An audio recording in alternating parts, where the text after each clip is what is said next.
Uncle చాలా నొప్పిగా ఉంది. తగ్గిపోతుందమ్మా. డాక్టర్ గారు వచ్చేస్తున్నారుగా.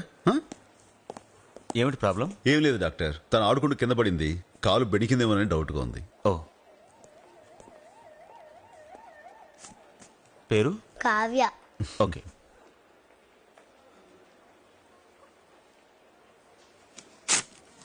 బేస్మెంట్లో మా ల్యాబ్ ఉంది. ఈ టెస్ట్లన్నీ చేయించి చీఫ్ డాక్టర్ని కలవండి. డాక్టర్, చిన్న దెబ్బకి ఇన్ని టెస్ట్లా? చేయిస్తే మీకే మంచిదండి. ఇన్ని టెస్ట్లా? చేయిస్తే మీకే మంచిదండి అని అన్నారు కదా. పద దారా.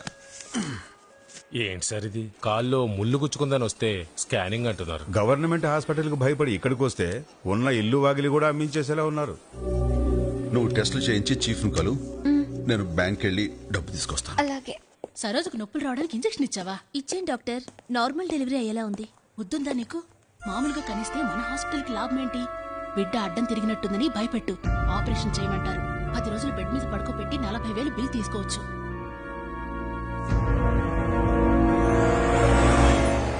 డాక్టర్ ఏమన్నారు? అన్ని టెస్టులు చేసి ఏవీ లేదన్నాడు. ఏదో ఆయింట్మెంట్ పూసి టెస్టులకి 6,700 బిల్ వేశాడు. సరే ఏం చేస్తాం, పద బిల్లు కడదాం.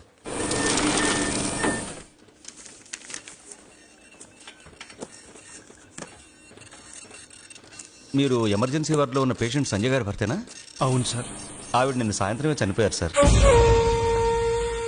ఏంటి సార్? బిల్లు కట్టిన తర్వాతే మీకు ఈ విషయం చెప్పమన్నారు. అదేంటి సార్, మా ఆవిడ్ని చూడటానికి వీల్లేదంటే ట్రీట్మెంట్ జరుగుతుందని రాత్రంతా ఇక్కడేగా కూర్చున్నాను. అప్పుడు ఎందుకు చెప్పలేదు సార్? అప్పుడు చెప్తే రాత్రికి రాత్రే డబ్బు కట్టేవాడువా, అందుకే కట్టాక చెప్పాము. మీరు మనుషులా రాక్షసులు? కొంచెం కూడా జాలేదురా మీకు? నిన్న సాయంత్రం నా భార్య చనిపోతే డబ్బు కట్టించుకునేంత వరకు ఆ మాట చెప్పరా సార్? చూడండి సార్, చూడండి, నా భార్యని బతికించుకోవటానికి పొద్దున్న గుడికెళ్ళి అర్చన కూడా చేయించుకొచ్చాను సార్. కానీ వీళ్ళు నాకున్న ఒక్క ఫ్లాట్ తాకట్టు పెట్టి 3 లక్షలు తీసుకొస్తే ఆ డబ్బు తీసుకుని నా భార్య శవాన్ని నాకు అమ్ముతున్నారు. ఇంకా నేను నా బిడ్డ ఎవరి కోసం బతకాలి? మమ్మల్ని కూడా ఇక్కడ చంపాడు. Government hospital చేర్పించాల్సింది. నడవే నడు నడు, నీకే చెప్పేది. పాపం, చాలా అన్యాయం కదా. నువ్వు పాపం తీసుకుని ఇంటికి వెళ్ళు, నేను తర్వాత వస్తాను. మీరెక్కడికి వెళ్తారు? చెప్పింది చెయ్యి. సచ్చినోడా, తాగి తాగి ఇల్లంతా గుల్ల చేసావు. పెళ్లిడికి వచ్చిన పిల్లల్ని నాకు వదిలి దీని మీద ఒక వేలు ముద్రయ్యమ్మా. బుక్ ఎవరా?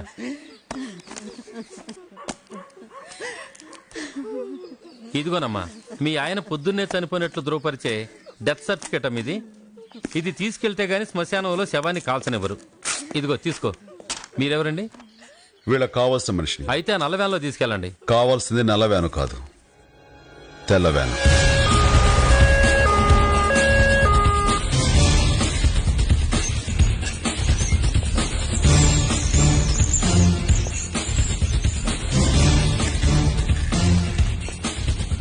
డాక్టర్, ఉన్నట్టుండి మా అన్నయ్య స్ట్రోక్ పడిపోయాడు. ఎంత ఖర్చునా పర్వాలేదు, మా అన్నయ్యని బతికించండి. ఓకే ఓకే, మేము చూసుకుంటాం, మీరు వెళ్ళండి. ఎంత ఖర్చునా సరే, ఖర్చు గురించి ఏమాత్రం వెనకాడకండి సార్.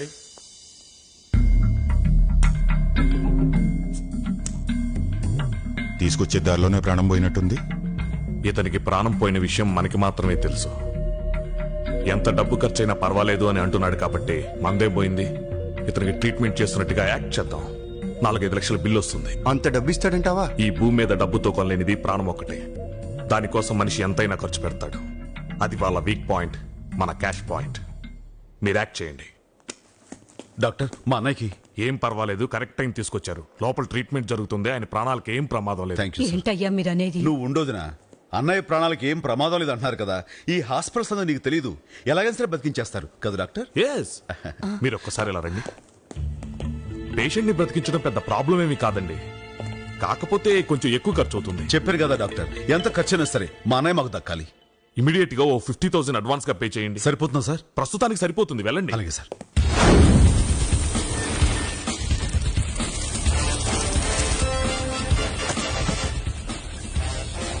చూడండి, పేషెంట్ పేరు మీద బిల్ ఇవ్వండి. Thank you sir. ఎక్కడికి వెళ్ళాడినా? డాక్టర్, అడ్వాన్స్ కట్ వచ్చేసాను. సరే, ఇక్కడే మా మెడికల్ షాప్ ఉంది, వెళ్ళి మెడిసిన్స్ పట్టండి. అలాగే కాస్ట్లీవే కదా డాక్టర్? కొంచెం కాస్ట్లీగానే ఉంటాయి. బాగా కాస్ట్లీవే వాడదాం డాక్టర్. ఎలాగైనా సరే అన్నయ్య బతకమే మాకు ముఖ్యం. డోంట్ వరీ, ఈ విషయం మేము చూసుకుంటాం. ఫాస్ట్, త్వరగా వెళ్ళండి. అలాగే సార్. ఎంత అయింది? 12,000 సార్. బిల్లు పేషెంట్ పేరు మీద ఈ తమ్ముడు. ఏంటి పెళ్లి కొడుకులు అలా మెల్లగా వస్తారు? లోపల పేషెంట్ కు సీరియస్ గా ఉంటే. ఆహా, ఏ రోజీ, ఇది మన మెడికల్ షాప్ లో ఇచ్చి రిసిప్ట్ తీసుకురా. ఇదిగోనయ్యా, అన్ని సరిగా ఉన్నాయో లేదో చూసుకో. ఇక్కడ ఏం జరుగుతుందో నాకేం అర్థం కావట్లేదయ్యా. అప్పుడే ఏం జరిగిందమ్మా? ఇంకా ముందు చూడు. డాక్టర్, ఏం పర్వాలేదు. ఇంతకు ముందు ఊపిరి తీసుకోవటం కూడా కష్టంగా ఉండేది, ఇప్పుడు ఊపిరి బాగానే తీసుకుంటున్నారు. ఒక్క నిమిషం ఇలా రండి. ఇప్పుడు మనం ఒక పని చేద్దాం. ముంబైలో ఫేమస్ డాక్టర్ సతీష్ శర్మ మన తెలుగువాడే. ఒక సెమినార్ నిమిత్తం ఇక్కడికి వస్తున్నారు. అతను ఎంగేజ్ చేసుకుంటే మనకి బాగా హెల్ప్ అవుతుందని నా నమ్మకం. కాకపోతే కొంచెం ఆయన బాగా కాస్ట్లీ, 2 లక్షల వరకు చార్జ్ చేస్తారు. డాక్టర్ ఎంత ఖర్చైనా సరే పర్వాలేదండి. అలాంటి డాక్టర్లు ఎందరో ఉన్నారో అంతమంది తీసుకుని చెప్తాను. Okay, sure sure. Excuse me, ఏంటి దగ్గుతున్నారేంటి? స్కానింగ్ ఏమైనా చేయించాలా? మన ట్రీట్మెంట్ తర్వాత చూసుకుందాం డాక్టర్, ముందు ఆ పని మీద ఉండండి. ఓకే.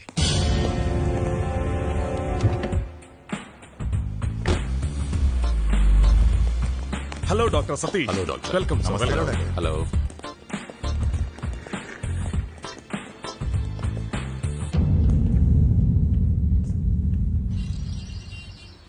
డాక్టర్, మా అన్నయ్య కేసు కొంచెం సీరియస్ గానే ఉంది.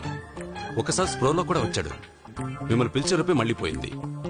ఇంకో 2 గంటల్లో మొత్తం సెట్ అవుతుంది. Okay? Oh thank you doctor. Take it easy my boy. పాపం ఆ అమ్మాయి కూడా మీకు బాగానే దొరికాడే. మామూలేగా సార్. ఆయన దగ్గర ఎంత గుంజుతున్నారు? Just 5 lakhs. ఓ 5 lakhs.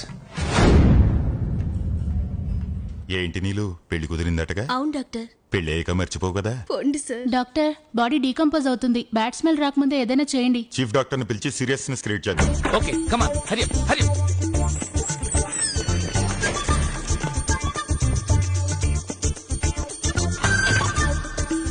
Doctor, don't disturb.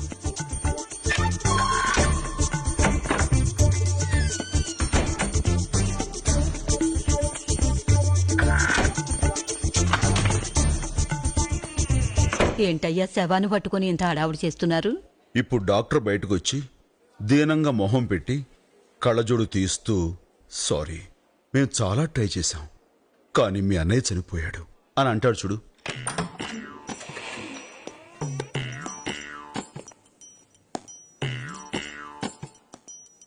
Sorry, మేము చాలా ట్రై చేశాం కానీ మీ అన్నయ్య చనిపోయాడు. ఇప్పటికి మీరు 3 లక్షలు ఖర్చు పెట్టారు. మిగతా 2 లక్షలు పే చేసి బాడీని తీసుకెళ్ళండి. ముందు మీరు 20 లక్షలు వీళ్ళకి కడితే బాడీని తీసుకెళ్తాం. 20 లక్షలు మేం కట్టాలా? ఏంటి మీరనేది? డాక్టర్ల దగ్గర లాయర్ల దగ్గర అబద్ధం చెప్పకూడదంటారు కానీ మీ దగ్గర చెప్పకూడని ఇంకో మాట ఉంది. ఎంత ఖర్చైనా పర్వాలేదు కాపాడండి అని. అర్థం కాలా? నేను తీసుకొచ్చింది పేషెంట్ను కాదు, శవాన్ని. గవర్నమెంట్ ఆసుపత్రిలో డెత్ సర్టిఫికెట్ ఇచ్చిన ఒక శవానికి మీరు ఇన్ని గంటలు ట్రీట్మెంట్ ఇచ్చారు. 10 నిమిషాల్లో మీ ఎండి ఎక్కడున్నా సరే ఇక్కడికి రావాలి. లేకపోతే శవానికి ట్రీట్మెంట్ ఇచ్చిన మీ డాక్టర్లందరూ శవాలుగా మారుతారు. సిగ్గుగా లేదు? ఒకే ఒక్కడు మనందరినీ ఫోర్స్ చేశాడు. వాడి దగ్గర ఇంకా ఏవే ఎవిడెన్స్ ఉన్నాయో చెప్పండి. గవర్నమెంట్ హాస్పిటల్లో పేషెంట్ చనిపోయాడన్న డెత్ సర్టిఫికేట్, మన హాస్పిటల్లో అడ్మిట్ అయిన time, lab reports, medical bills, టోటల్గా ఒక ఫైలే ఉంది సార్. కోల్కతా ఫోన్ చేసి డాడీ లైన్లో పెట్టండి.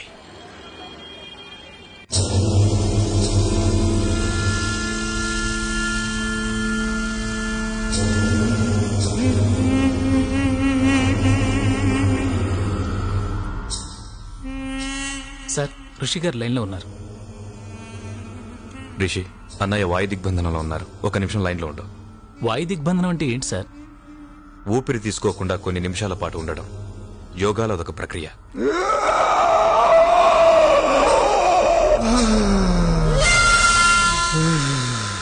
అన్నయ్య, రిషి ఫోన్. డాడీ, నేను రిషిని మాట్లాడుతున్నాను.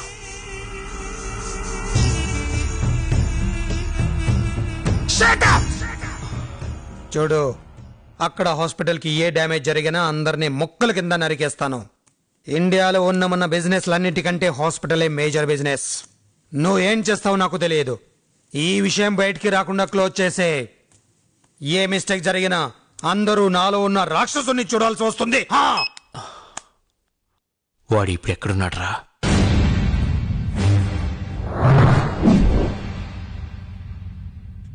నువ్వు కూర్చోన్నా, నిలబడితే వాడికి మర్యాద ఇచ్చామనుకుంటాడు.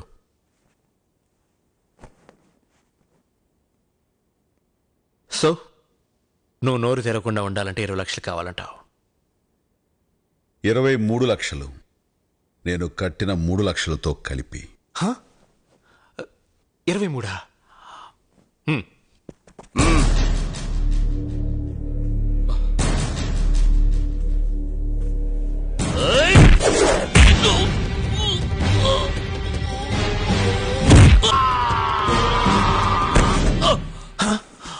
అంత మర్యాద ఇవ్వకర్లా.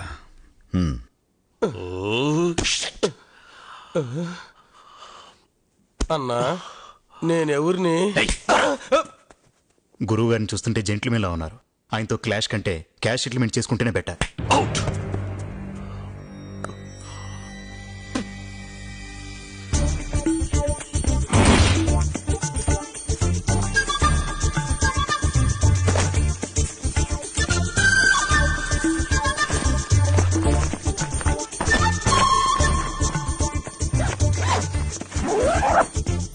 ఇవిగోనమ్మా, నీ భర్త సంపాదించిన 20 లక్షలు ఇందులో ఉన్నాయి. వీటితో మీ అమ్మాయిని బాగా చదివించి పెళ్లిని చెయ్యి. బతికినన్నాళ్ళు మమ్మల్ని చంపాడు, ఇప్పుడు చచ్చిపోయి మమ్మల్ని బతికించాడు మీ పుణ్యవాణి. దాందే ఉందమ్మా, మీరు బయలుదేరండి.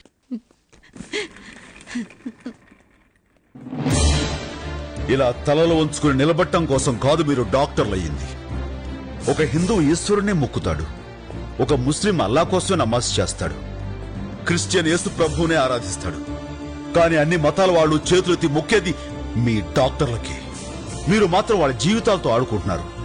ఇది మీ డాక్టర్ల వృత్తికే సిగ్గుచేటు. మమ్మల్ని క్షమించండి సార్.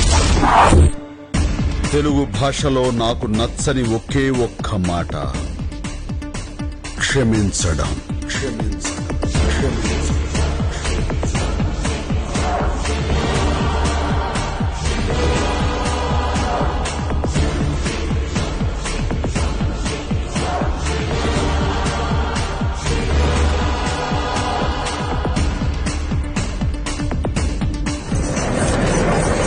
కలెక్టర్ ఉత్తర్వు ప్రకారం ప్రజల ప్రాణాలకు హాని కలిగించే ఈ హాస్పిటల్ కి, దానికి సంబంధించిన మెడికల్ కాలేజీకి సీలు వేయడమైనది.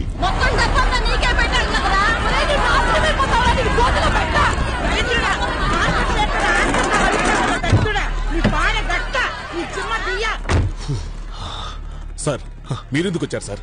ఈ జనం ఊరుకునేలా లేరు. వాడు మన దగ్గర డబ్బు తీసుకుని కూడా మోసం చేశారు.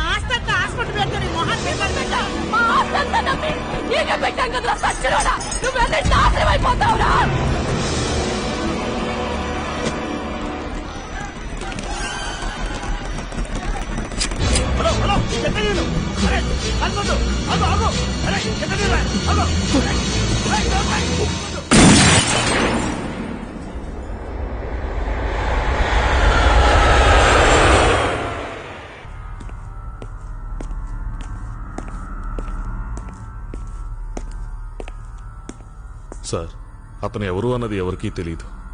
ఆ 20 లక్షలు తీసుకున్న ముసల్దాన్ని కూడా ఎంక్వైరీ చేస్తే తనకు ఆ మార్చి దగ్గర మాత్రమే పరిచయం చెబుతుంది.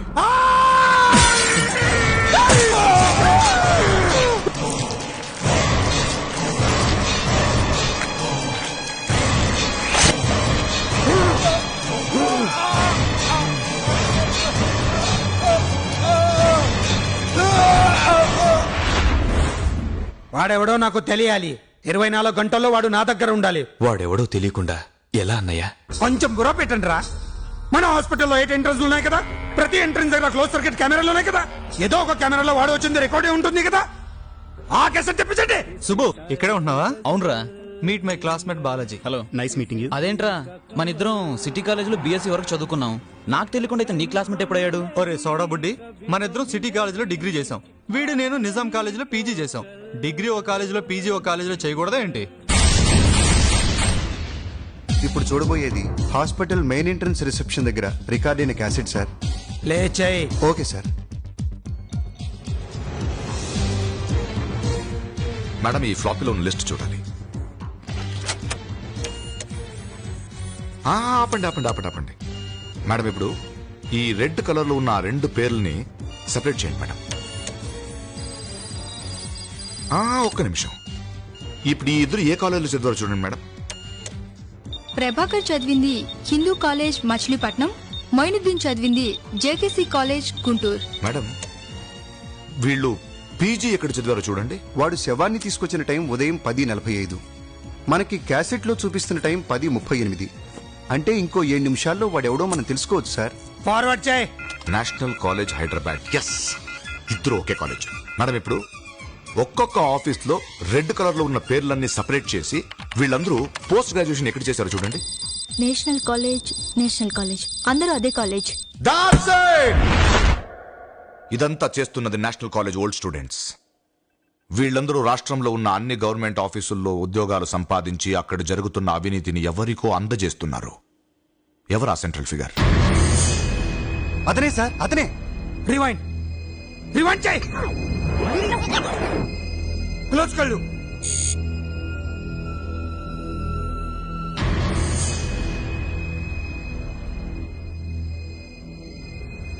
ఇంకా